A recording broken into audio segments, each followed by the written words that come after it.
what causes the law of attraction not to work, for the inability for us to not manifest our dreams, it's always trauma. And it's childhood, developmental trauma that's in the way. And here's why I say that.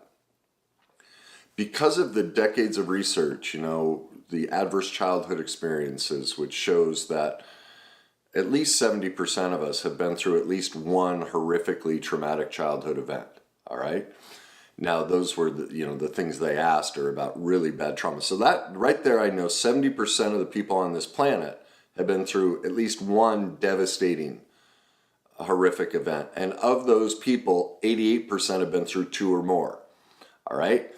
Then you start looking at the studies by cell biologist Dr. Bruce Lipton, where he shows that 70% of all the messaging we get in childhood is negative, self-sabotaging, and hurtful. And, I started listening to all of these people that are posing questions to Abraham Hicks, or whoever it may have been that's teaching about law of attraction. And the one common theme in all of it was pain. Just in the way they pose their questions and they tell a little bit about their history, there's always unresolved trauma in the person. And what is the law of attraction based on? The whole premise, the whole teaching method is the ability to feel what you want. Well, again, going back to the research of how the brain and body works under trauma. When we have a traumatic event, especially in childhood, which we all have had a traumatic event, it creates this massive chemical explosion within our body. And it creates actually an emotional chemical addiction to repeat that painful experience. It becomes known in our body. One of the things our brain does to conserve energy, because it takes tremendous energy for our brain to do anything. 25% of all the calories we eat go to our brain, even on those days when we're just Netflixing all day. So the brain's solution is to repeat things it's already done. It doesn't care if it's been bad for us. That our brain doesn't know right from wrong. It just knows a known experience versus an unknown experience. And so it's always trying to avoid anything unknown and trying to repeat what it knows. That way it can sleep and rest and not use so much energy. And so as I would listen to, the questions and unfortunately, Abraham Hicks isn't a trauma expert. And so while her replies were right, the people can't attach to it because she doesn't address the trauma that's underlying these people's condition and, the childhood situation. But when the deeper workings of this, like I can hear it, and I've never seen it fail. Any person who can't latch on to what she's teaching, it's always childhood trauma. And I've seen that with everybody. So the key to manifest what we want is the ability to have emotional mastery. And that's why I've kind of made this my platform. Is what I kept finding is no matter what somebody's struggle is, career, anything, everything goes back to our emotions. Even the way our brain and body work, we feel before we think. And so thought-based programs aren't the solution. Everything is about feelings. And so and where do feelings originate? Where do we learn about feelings? Where do we get our perceptions and make determinations about feelings? Well, from our parents in our childhood. So the bottom line is this: if any part of our life isn't working, it's always childhood, nothing else. So all the unrest in the world, politically, socially, everyone's talking about stuff up here. All it is everybody's puking their unhealed childhood trauma. That's it. Nothing else. And so that's what's getting in the way. And so, then the question becomes, how do you turn it around? Well, one, you have to become an expert in being able to evaluate your life and how you're reliving your trauma against yourself, because that's really what we're doing. We're putting ourselves in situations subconsciously because, as Bruce Lipton says, 95% of our life, and studies show it, it's not just him, we're reliving our subconscious. Well, 70% of our subconscious programming was negative and hurtful. We've all been through childhood trauma. So that's the first step, is we have to become aware. And most people are like, no, my childhood was fine. This has nothing to do with childhood. Well, that's the lack of awareness. One, it's a lack of information. There are many factors involved, but that's the key as to why they can't get the law of attraction to work, or manifestation, however you want to call it. We have to start there. And so as I looked at my own life, I had lots of issues around money. Well, why? Well, one of the things was my parents, right in the middle of a recession, we moved from downtown out to the suburbs, and my parents built this they built their first custom home. Well, it was the wrong time to do it. We were dead broke. I mean, we lived in that house, and I had a mattress on the floor. My nightstand was a moving box with a lamp on it. That's it. We had no table to eat off. We ate off the kitchen. We had blankets on the kitchen floor and ate off that, until my grandfather at one point took an old door and went to what used to be called Hume Woods, put legs on it. That was our first table, was an old door. They'd spent all the money building the great custom house, but couldn't furnish it. And so everything, from food, my mom was on a budget for food. So, she had 4 kids within 5 years of each other. So think of that. We're all teenagers. We're all just, teenagers eat everything. Well, we'd go into that refrigerator or into the cabinet. My mom would freak out. No, because if there wasn't enough food, my mom couldn't buy us more food. We had a budget. And any extracurricular activities, everything was about money. Well, I grew up with tremendous fears around money, and so money in my life has gone like this. Well, I started doing recovery work around that, and one of the things, what we usually do is we're like, well, once I have it, then I'll be okay. And it's like, no, that's not how it works. You have to switch the way you feel about money. So I started working on that. And one of the ways I did it was I'd go out to restaurants. If I ate out, I used to be a stickler for, 15%, 20%, doing the calculation because, oh my God, this extra bit, or when I'd look at a menu and I'd go, well, that's $12 and that's $15, but with tip, that's even a $2 or $3 difference on a menu item. And I think about, oh my God, but there's an extra 70 cents because of the tip. And I had to shift the way I felt about that. Like now, in general, I usually tip between 30 to 50% of the bill. I just expect it's going to come back to me. I've learned, no, it's okay. It's just money. Like, big deal. It'll somehow show up. And it's funny too, because yesterday, this is an example. I'm going to give you a couple examples of how I've figured out how to shift my emotion around money and around these things, and life changes. You're able to manifest things. And yesterday, I've been working on some stuff on myself, and so I'm going through this process where I feel great, but then really depressed. I'm just kind of all over the place emotionally. Well, I woke up, felt great. An hour later, horrific depression. Well, my natural solution to that is I take a nap, because one of my main triggers, or I don't know if you know this, but this is an old AA acronym called HALT. Don't ever let yourself get hungry, angry, lonely, or tired. And I found for myself, a lack of sleep just really sends me off the edge. So when I feel off, I take naps. It resets me, and there's a lot of science behind that. Sleep is one of the most important things, and most people don't get enough sleep, but I'm religious about making sure I sleep well. It's a big determiner of my mood. Well, I was contemplating laying down, but I had this feeling. It was powerful, of no, and it was almost anger. And I questioned it for a minute. I'm like, wait a minute. Because sometimes when I sleep, I get angry at myself because, no, I should be doing something. That was another message from my father. And I started to again, use my awareness, and I'm like, no, this is different. I'm supposed to force myself not to sleep.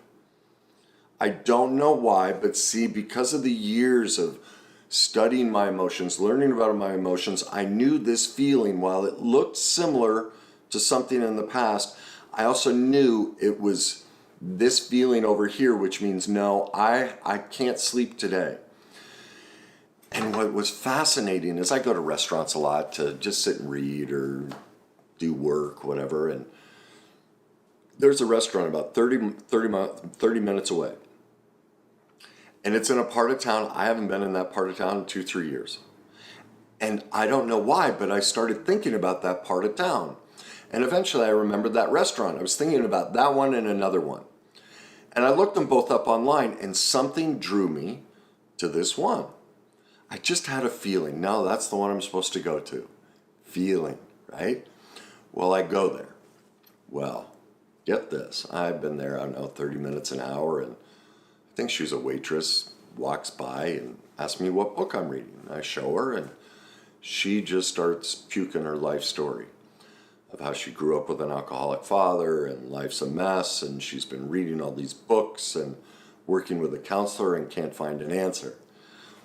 Well, most of my clients, people that gravitate to my work, that's their life experience. They've gone everywhere else, can't find a solution. They run into my stuff, they go, oh my God, why isn't anyone talking about this? So we got to talking about it. I gave her a copy of my book and showed her a few things. She's like, oh my God, this is exact. She goes, 2 days ago I prayed, asking God to put something in my life for me to get these answers. And then about 15 minutes later, another waitress comes by and says, hi, you were just talking to Lindsay. She pukes her life story, same thing. She had just prayed, or I don't think she's spiritual. She, had kind of done her manifestation. Her thing is, she's big on law of attraction and big on manifesting. And so she was running into problems, and boom, my book, and then come to find out my waitress is struggling with all this but too shy to say anything. Well, bingo. Now I know why I wasn't supposed to sleep. I was supposed to go there. And that's what happens. See, sometimes law of attraction isn't about getting something. It's about learning to gain emotional mastery so we can bring in and create, because ultimately what was I needing? Connection. I needed connection. And so I was feeling sad and lonely, and that feeling drove me towards connection, a way where I could help several people. And see, many times law of attraction works in a way that is completely unrelated to what we think we want or what we think we need. But our trauma history, because trauma constricts us and makes us want to figure it out and take control. And what I've learned is how to let go. Like I have a chapter in my book, how to let it come, how to stop controlling everything, stop trying to manifest, stop trying to get the law of attraction to work, and just trust, let my feelings guide me, which is the opposite. Everyone says, oh, don't let your feelings do anything. And I'm like, that's garbage. Let your feelings do everything. Intuition and emotion are the key to success in life if you have emotional mastery. So there's one story. A second story, and this relates more, well, I forgot, as part of what happened with lunch is I go to pay, and the 3 girls had talked to their manager and bought my lunch. So there you go. There's the law of attraction on the financial end. The money just takes care of itself, right?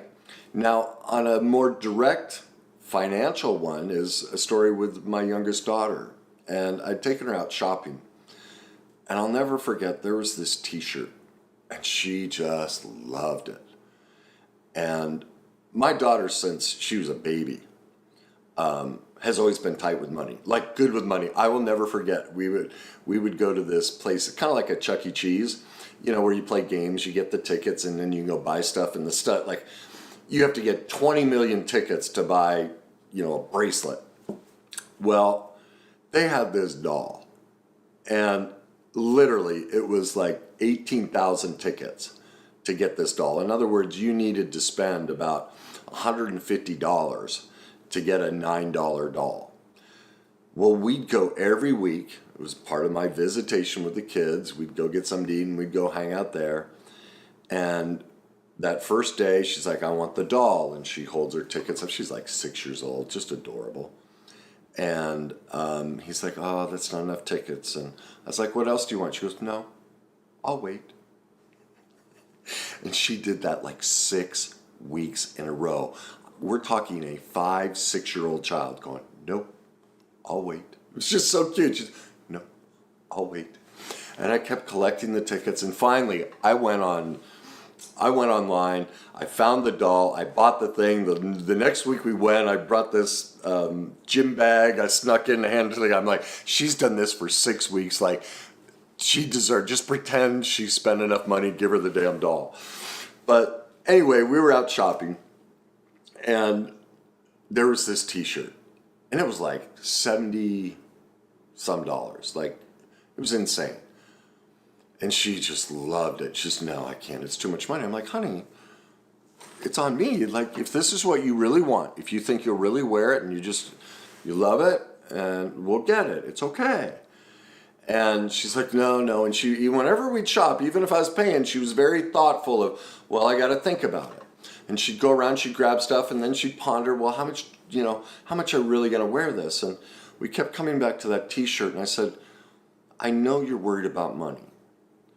And I said, that's my fault because I grew up with the father who's the same way, and I know I was that way, but I'm working on that. I've changed it. And here's what I know, Caroline, is if you believe that shirt will bring you joy, tremendous joy, and you feel confident about that, and you focus on that, and you trust that even though most t-shirts are $10, somehow, some way, this will bring so much joy in your life that it'll offset that cost, that somehow it will, in a sense, pay for itself, then you get it. Well, eventually, she pondered it and she considered it and she's like, yeah, I think I'll get enough joy from it. Well, I'll be damned. We're standing in line and my phone goes off. And back then, when I played golf, there was a clothing company that sponsored me, and I had, hundreds of shirts, hundreds of pants. Like, you know how I love clothes, so I had everything. Well, I was selling all of it on eBay, and I couldn't believe it. I'm standing there, I pull out my phone, I look, I'm like, oh, I got an offer on eBay. And I open up the email, and no one does this on eBay. They just offer. Well, this guy starts telling me his life story. He's like, hi, I think his name was Joe. I'm Joe. I live in North Carolina. I'm 72 years old. I was outside doing some yard work, raking leaves and turning over the dirt. And I just had a feeling I had to come in and look at shirts. And I saw this shirt and I'd like to get it. And my mouth just dropped. Well, you know what his offer was? $70, $2 short of what that t-shirt was. And I looked at my daughter and I said, look, I said, do you see? It somehow just works itself out. This t-shirt costs $2. It's less than any other t-shirt you could find at a discount t-shirt store. That's the law of attraction. You see, we didn't try and control it. It was about just trusting the process. Because of the years of me digging into my trauma, learning to reprogram my subconscious, learning to create the feeling not of dread, not of misery, not of shame, not of self-sabotage, and all the things that we all experience in childhood. By gaining emotional mastery and not seeing everything from a state of deprivation and allowing my subconscious to live in that 95% of replaying life, but doing the hard work of learning to cry and grieve and work through that process, my brain doesn't see things as negative anymore. And so yesterday's example with the 3 girls, that situation, like I could go on and on and on. about situations of how my life is getting different and things come to me simply because emotionally I'm in a different place. It's not that I manifested and sat and dreamed all day, but I'm now throughout the day emotionally different. My thermostat is completely different than it used to be, and therefore these things come. That's how you create law of attraction. It's not a process of doing, it's a process of being. Now, to make it the being, to be in that space, yes, we have to do, and that's recovery.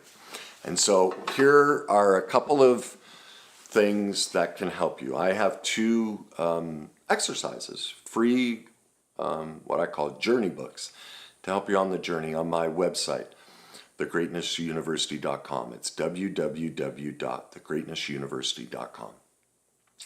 And if you go at the search bar, it says free content. And there are two journey books that you can download with exercises to help you with that. One of them is called 15 Steps to Remove Feeling Rejected. Now, this isn't just about rejection. It goes deeper than that. Because anytime somebody says something or does something, for all of us and this is proof, if you don't think you've been through trauma, just think of the last time somebody said something and your immediate reaction was what? You felt it was an attack. You felt they said you didn't have enough worth. They weren't doing it because they don't like you, care about you. That's all childhood trauma. It's an automatic conditioned response for all of us that we instantly believe that somebody's out to get us and that they don't care. Well, that's proof, and everyone does that. That's proof of childhood trauma. This will help you overcome that. The other journey book that you can download is called 10 Simple Steps to Heal Emotional Pain. That walks you through a much deeper process of healing many of the traumatic moments we've all been through. All right, now there's much more to the healing journey. As I always point out, these videos are information only. It's not the complete process. In general, we have to hire a professional to help us, guide us through all of that. But these are a lot of free resources to get, because many people just don't have the income for that. So, I try and provide things like these videos that give you at least some of the process, because you shouldn't have to suffer in pain. And there are many things we can do that can alleviate that pain and make those manifestations start working, even if we don't have the finances to go through the full process. So there you go. There are a couple stories, and if you're having difficulty accepting that you've been through trauma, I can appreciate that. But you will not be able to create the life you want until you take ownership that all of us have been through childhood trauma. That's the first step to manifesting the life you want. So if you come away from this video with nothing else, I hope it's that you start accepting your parents were perfectly imperfect, and they've all left wounds in us, and it doesn't make them bad. It just makes them human. And it's okay. It's okay. It's okay to admit that we're all broken and we all need some help from time to time.